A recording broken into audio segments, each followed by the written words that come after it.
Hey everyone, welcome to Marketing for Designers podcast. I'm your host, Masha Coyne, a messaging strategist and a copywriter for the interior design industry. I've been marketing for what feels like forever in my past career at some of the biggest global firms like KPMG and Deloitte. Today, I write website copy for designers using my signature voice of customer framework. If you're a designer looking to up your marketing game and attract premium clients, this podcast is for you. Each week on the show, we're going to be talking all things marketing, from branding to messaging to social media, SEO, and so much more.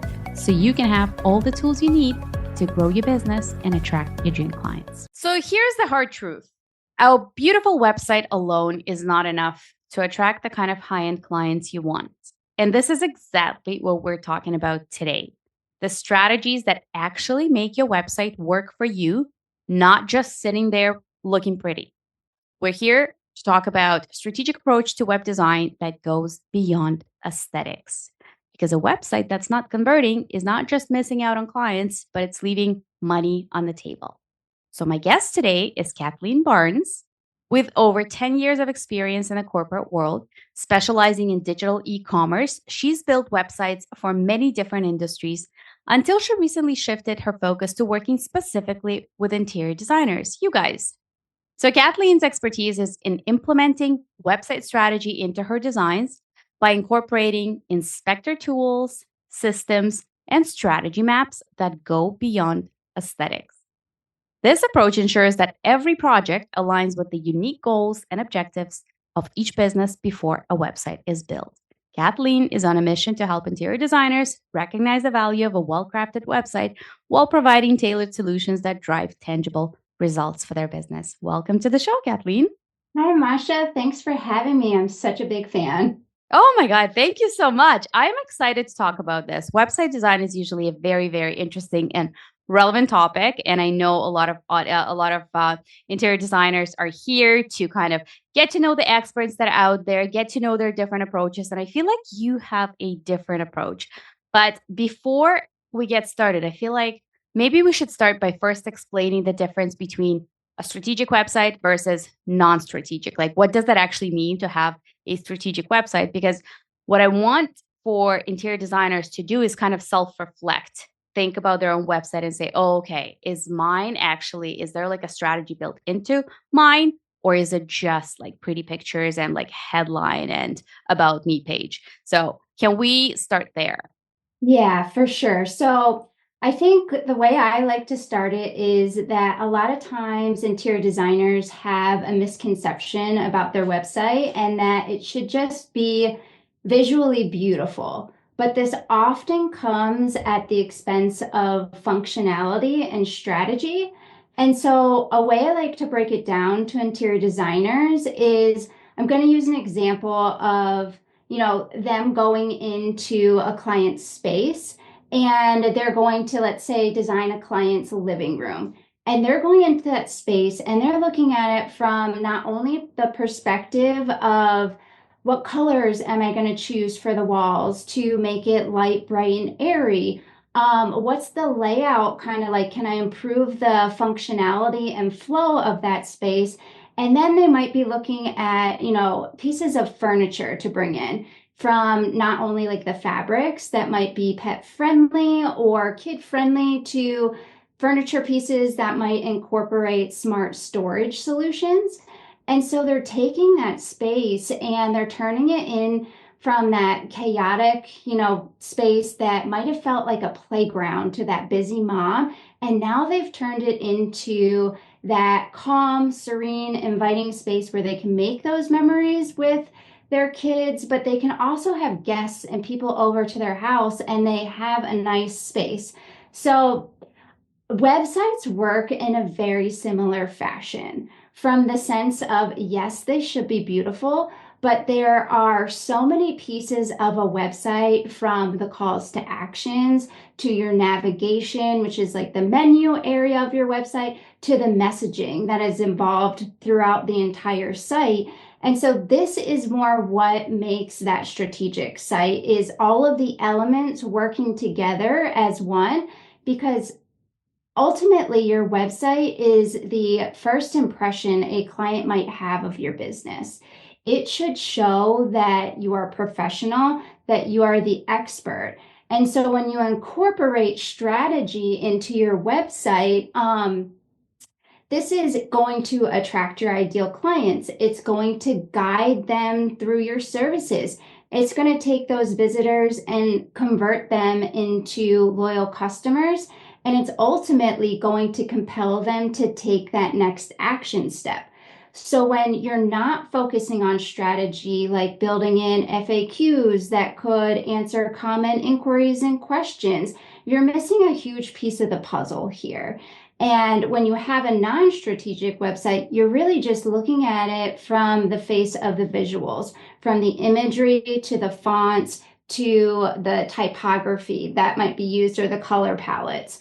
And so it's just really missing getting that person in to understand what you do, how you help solve their problems, and what's that next step to take to either learn about your services or to reach out and book a call with you. I like that. And that's such a good analogy that you provided with, like looking at your living room and all the things that go into it. So it's not a chaotic, but everything is well organized and whatever that, goal that you have with that design. So that's perfect. And I feel like one of the keys that you said there was how a strategic website guides that user behavior on the website, like how you guide them. Because even from a copywriter standpoint, that's exactly what I do with the copy that I produce. We're guiding when a website visitor lands on your website, we're guiding them. We're not just throwing kind of pieces of information in silos on a website like, here's a little bit about me, here's a little bit about my services, here's a little bit about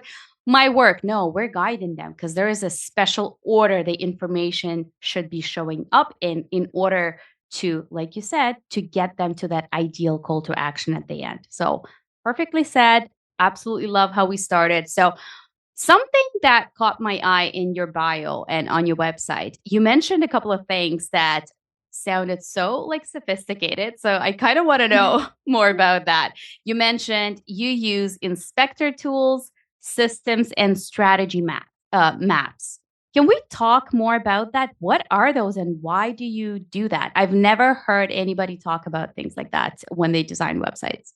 Yeah, so I think a lot of web designers sometimes might just build from that visual perspective of it.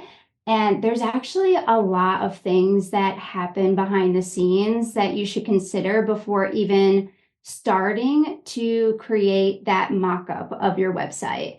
And an inspector tool is basically a piece of coding that is installed on a client's website. And what this does is when someone comes to your current website, it's going to show me exactly what they're doing, what buttons are they clicking, where they're going into the website, where they're getting stuck, and where they're leaving and exiting out. So it gives me more detailed information to say, how are your current users actually using your website, and how can we make it better for you?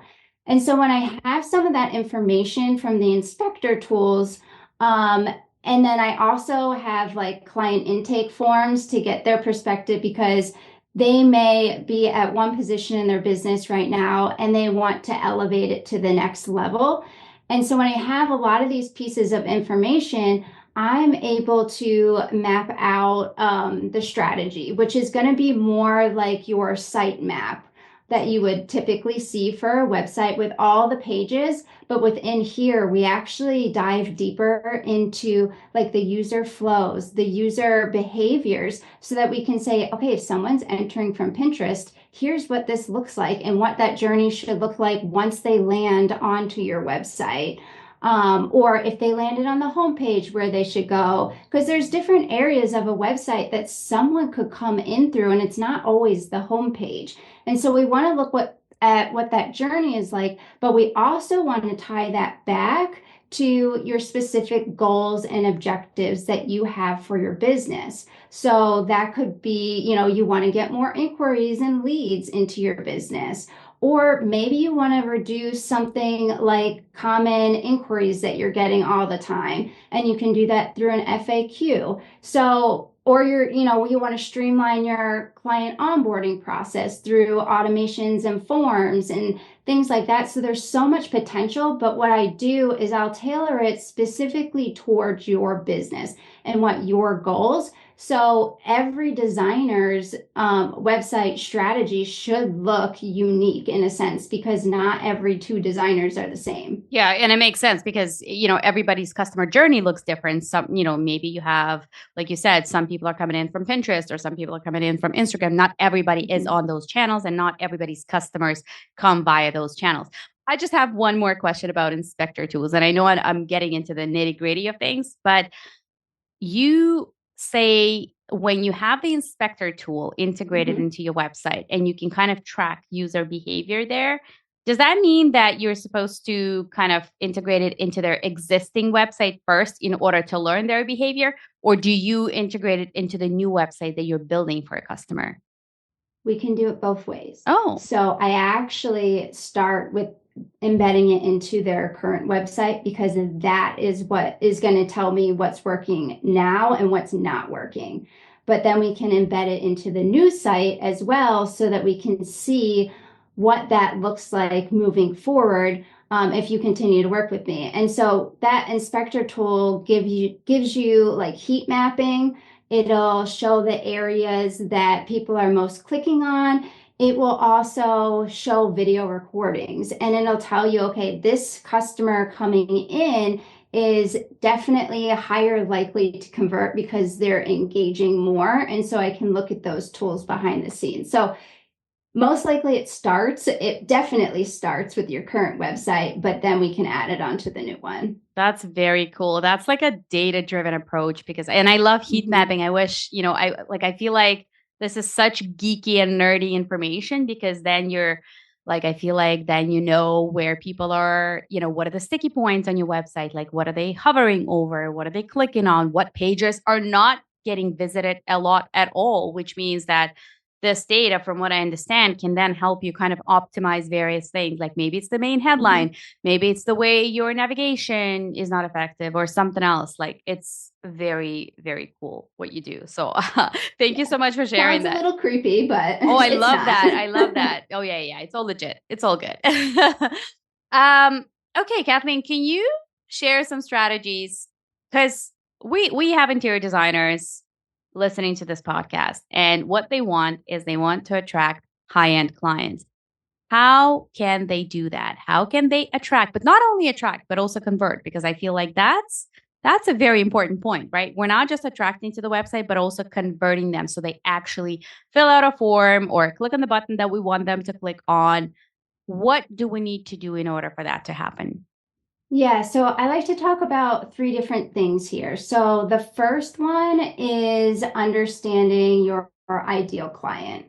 So strategic websites start with understanding that ideal client. So what are they looking for? What questions do they have? What drives them to take action? And when you know that, you can not speak to everyone. You can speak directly to that person that you want to work with. And they're going to say, when they read that copy at the end of the day, I get you. You know what problems I'm, facing right now, and you can help me at the end of the day. So you can then craft, clear, focused messaging around that. And you can use vocabulary that they, use as well. So do they like to use the word timeless? Do they like to use the word bespoke? Do they like eco-friendly materials? And so you can incorporate some of those pieces into your messaging.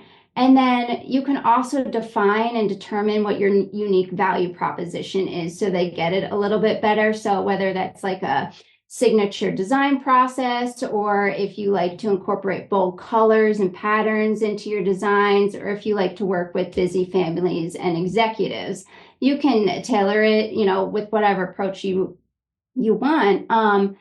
But when you do know your ideal clients, websites at the end of the day will convert at a higher rate for you. So the average conversion rate for an interior design website is between 1% and 3%. So what this means is for every 100 people coming to your website, there should be at least one person taking that action step, which is filling out your form or booking that call with you, or maybe even signing up for your newsletter, whatever that step is you want them to take. And so if your website is not getting at least one person out of 100 that are coming to take that next step, you have a very low converting website. If it's above that 3, you've got a good high converting website, but there's always potential to keep increasing it. And so when you have a strategic website that is converting at a higher rate, or if it's not even converting enough for you, you're just getting that one visitor, imagine what it could do when you increase that rate from, going from 1 inquiry to 3 inquiries to 5 to 7, and what that can do for you in terms of your potential inquiry stream for leads, but then potential clients that you could work with after. And so you could be missing a lot of table there without that strategic website that isn't talking to your ideal client. The second one would be designing with a purpose. So every page on your website should have a specific goal or action step. And so what I mean by this is your homepage, for example, that should lead visitors to the next step with you, whether it's learning about your services, how should we work together. And you can use like clear headlines, call to actions that are very visible to get them to that section. For, let's say, your about page, that's to build credibility and trust with users. It's to also tell them your story. So who you are, but maybe what your design style is, how you can help that person coming to the website. And then you can embed in call to actions as well that might say, book a complimentary call with me, or integrate things that'll lead them to your services to take them down that next step and path. The second one to design with purpose would be simplified navigation. And the navigation, like I said before, is that main top header. It's your menu, and it's got all your pages in there. And the ideal number of pages someone should have is between 5 to 7. If you have more than 7 pages in your menu or your head menu, that can get very overwhelming for someone. There's like too much information overload. They don't know where to go. And so a tip that I like to give is if you have over that 7-page limit, to either put the pages in as a subpage, if it makes sense, or you can take those pages and just put them down in your footer so that they link there. So they're still visible, but they're not in that main head section. So just include your essential pages up there. And then the last one I like to talk about for designing with a purpose is turning your portfolio into a case study. And this is something that a lot of designers don't do. So it's something I really like to talk about. And your portfolio page is one of the most important pages that designers look at, because it's showing all your projects. It's showing all the beautiful imagery of the projects that you've had the opportunity to work with someone on. But when you turn this into a case study, you are going to now show a high-end client what that process is, what it looks like to work with you, what those details from the start to finish look like, and then what the results are that you provided for them. And at the end of the day, high-end clients really do want to know what it is going to be from the full process to work with you. I love that. Oh my God, there's so many things to unpack here, but I absolutely love your advice. So the one thing that I want to mention I love what you said about having kind of like a goal or purpose for every single page of your website? I feel like I feel like people do not pay attention to that one specifically, and they look at your homepage or your services page or your about page, and here's some information about myself, and here's my story and how I've gotten to where I am today. So the trick that I use so that would be relevant or interesting for people that are writing their own website copy. How do you determine what that goal is for every page? And the trick that I use is, why don't you put a few questions for every page and ask yourself, what are some of the questions that need to be answered in order for that person to make their decision that you are the right person for the job? So for my about page, it would be things like, like what would gain me trust? Like, is there any schooling that I finished? Is there, how much experience do I have? Do I have any client testimonials? So you want to kind of put the questions together as like, okay, what questions need to be answered in order for that person to make a decision. And this is how you decide what content goes on every page. For the homepage, your goal is, like you said, it's the to take the person to the next step. For the homepage, the way I also look at it is, the homepage is kind of like the gateway to all the other pages. So I want to make sure I'm telling them a little bit about myself. I want to make sure I'm telling them a little bit about, how I work. And then obviously that would lead them to the dedicated page. So I think that's so important that you mentioned having a goal for each one of your pages. And the third thing is the case study. That's such a massive thing. I feel like it's like the untapped territory in interior design. Not a lot of people are doing that yet. I think there's a lot more conversation happening about it. I know a lot of other industries, like tech industries, are definitely doing that so well, but case studies are amazing. And I feel like when people think case studies, they don't immediately think of interior design, but you could do that so creatively. It's simple. It's a simple story. It's like, here's a problem that my customer came to me with, and here's how I solved it, and here's the result. Like, it could be as simple as that. And you're illustrating not only, your credibility on a project, but you're also letting people resonate with this. Like, if they're reading your story in a form of a case study, they could say, oh my God, that sounds like me. I also have a Victorian home, or I also have a fixer upper, or I also have whatever that case study is about, because you're basically giving them little things that they can find, similar in their own situation. So it's very powerful. For sure. And there's a couple ways that like you can lay this out too. I like to approach it from the sense of like four different things. So you talk about the characters, and so that's your client and that's you, and why did they come to you? Then you lay it out with the problem. So what was the problem that they were facing and they came to you with? And how did that make them feel? Then you can go into your process. Okay. So from, the initial design call to the concepts to the sourcing and procurement and then the installation, and you can take them through that journey, and you can talk about some of the things that came up throughout that and the different solutions that you had to find. There might be some kind of problem that you didn't know that was going to come up along the way, but you had to get creative. And someone likes to see that. And then you can go into some of the results, and that would be more showing like your before and after pictures. You could put some videos in there, and then you can also make sure throughout that story you're inserting some of those testimonials, so it builds that credibility and trust, and someone can say, yes, I can see myself working with her because I can see the same problems in that project that I'm having myself. I love that. I wish more people did case studies. I can definitely see it's a lot more work than simply putting together like a portfolio page.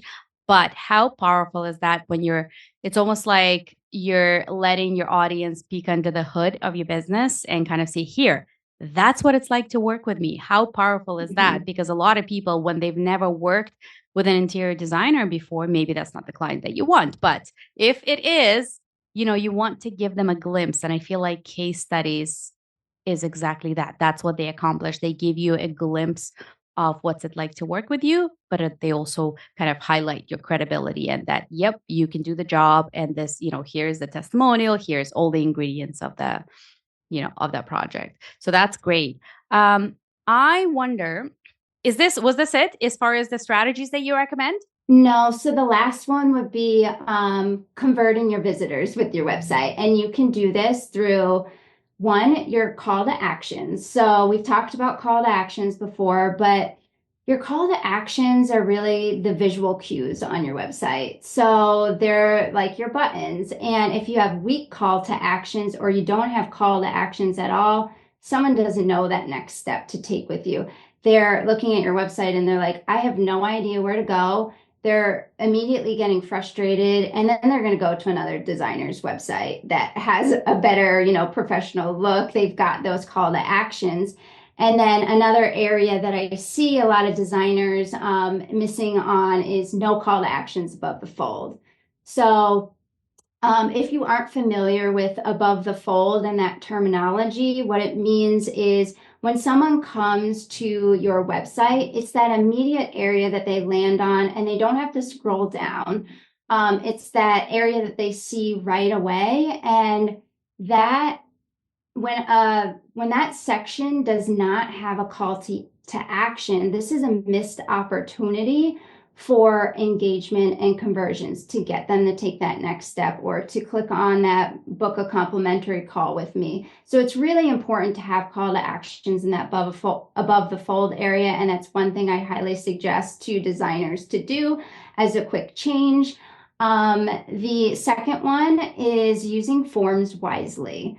So making sure that when you do have a form on your site, it's short, but it also asks very tailored questions. So, you could strategically set up your site to have a contact form on your contact page. I highly recommend doing that. But using that more for like general inquiries. And then sometimes I suggest a form on like your services page. So let's say as a designer, you do not want to have your booking call visible for anyone to book a call with you at any time of the day. Instead, you want to be strategic about who you're working with because you only have so much bandwidth and you want to work with the right people. So after someone views your services on your services page and reads about them, you could then put a application form there for them with very specific questions around, the service that they're interested, maybe the rooms that they want designed. You could talk about the budget, and then leave like an open-ended, message section there. But that really just encourages people to, want to apply to work with you. You're creating that sense of urgency there as well. And then this is one of my favorite ones, and it is to leverage testimonials. So you do not want to use generic testimonials. And this is the way I like to remember it. Generic testimonials are boring. They're so just true. Plain boring at the end of the day. And they're very vague. They are not specific at all. It doesn't show you any of the outcomes that you provided to someone with your services. It's more like, she helped me create a design. She was very professional. I highly recommend her to anyone. But at the end of the day, when I'm looking at that on a website, what does that really tell me? It says nothing. And testimonials are meant to build trust and credibility with someone. Yeah, so that's I that's really, a really like that big one. And sometimes we have no control over this with our clients. We've worked with clients for a really long time when it comes to interior designers. Their projects are sometimes a year or a couple of years long, and then for all of that time, for all of that work, you get, yeah, she was really professional and she really listened, and you're like, what? That's what I get for at the end. So I've always said that I feel like our clients need to be trained on how to leave testimonials. We need to teach them. Sometimes we need to tell them what to put. And I feel like you're going to share something about like there is a way to train our clients, or not to train, maybe that's not the right way to put it, but to help them provide you a testimonial that's going to help you at the end of the day, something that's going to be a lot more impactful. Yeah. So I love this because a lot of people just don't touch on it. And so if you can be proactive and instead of having the client just give you whatever testimonial comes to mind, Instead, ask them very specific questions. I recommend between 3 to 5 questions to them. And these are questions like, how did your space feel before and after working with us?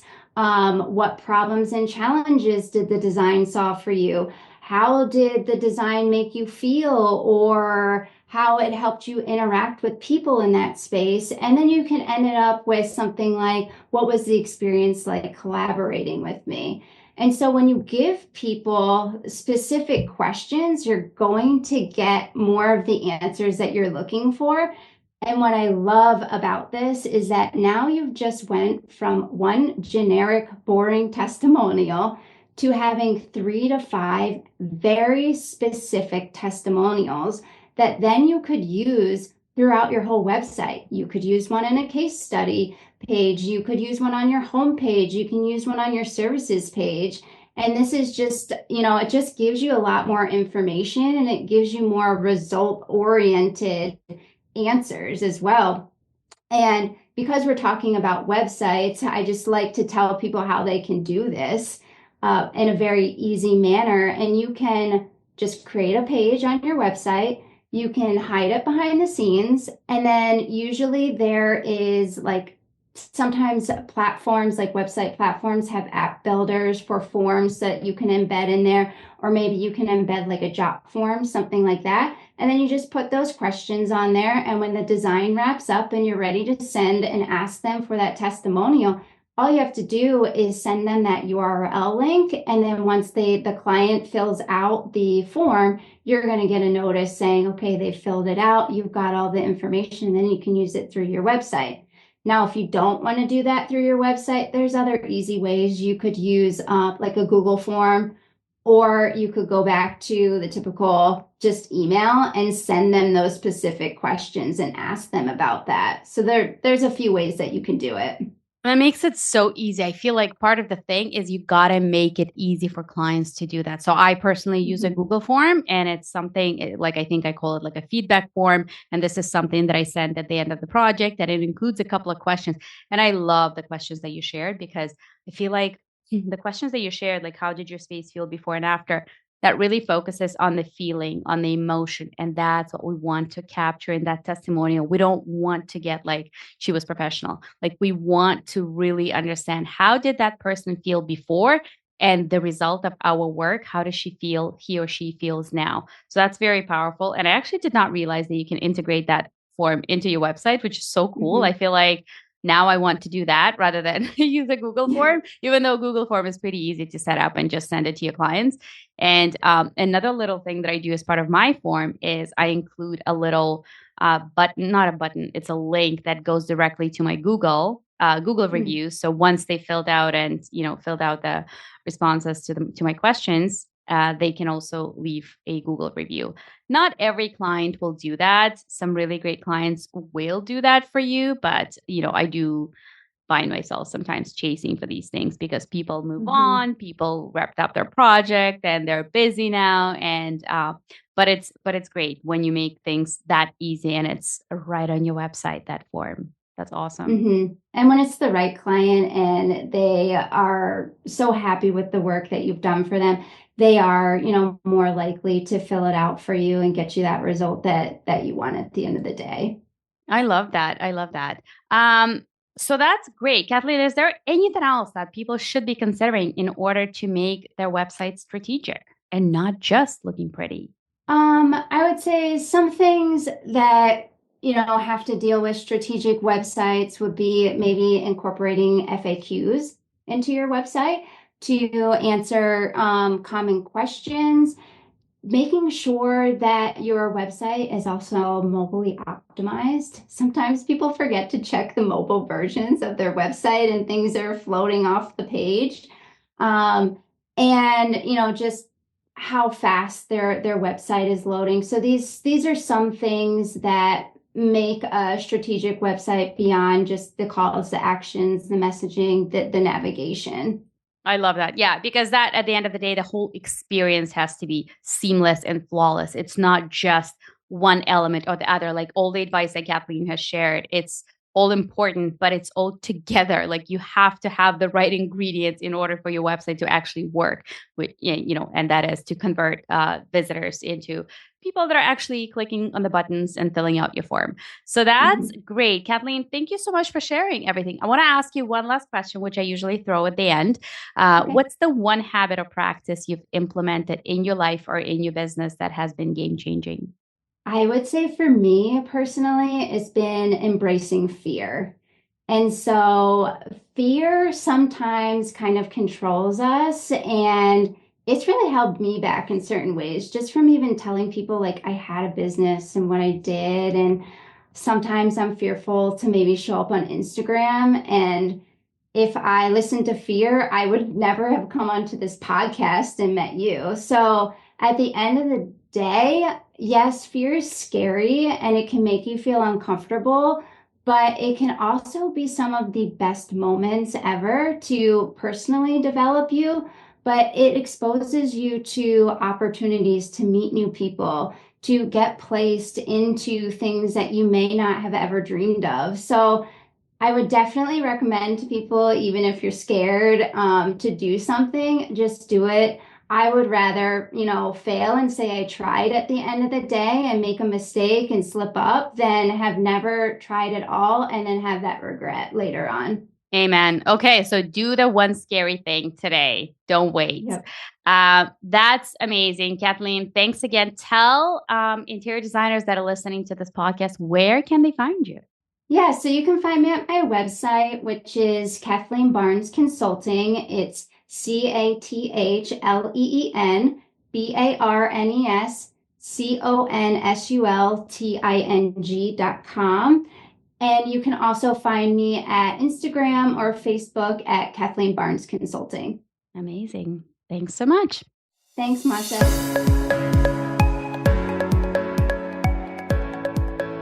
Thank you so much for tuning in to another episode of Marketing for Designers. This is Masha Cohen signing off. See you next week.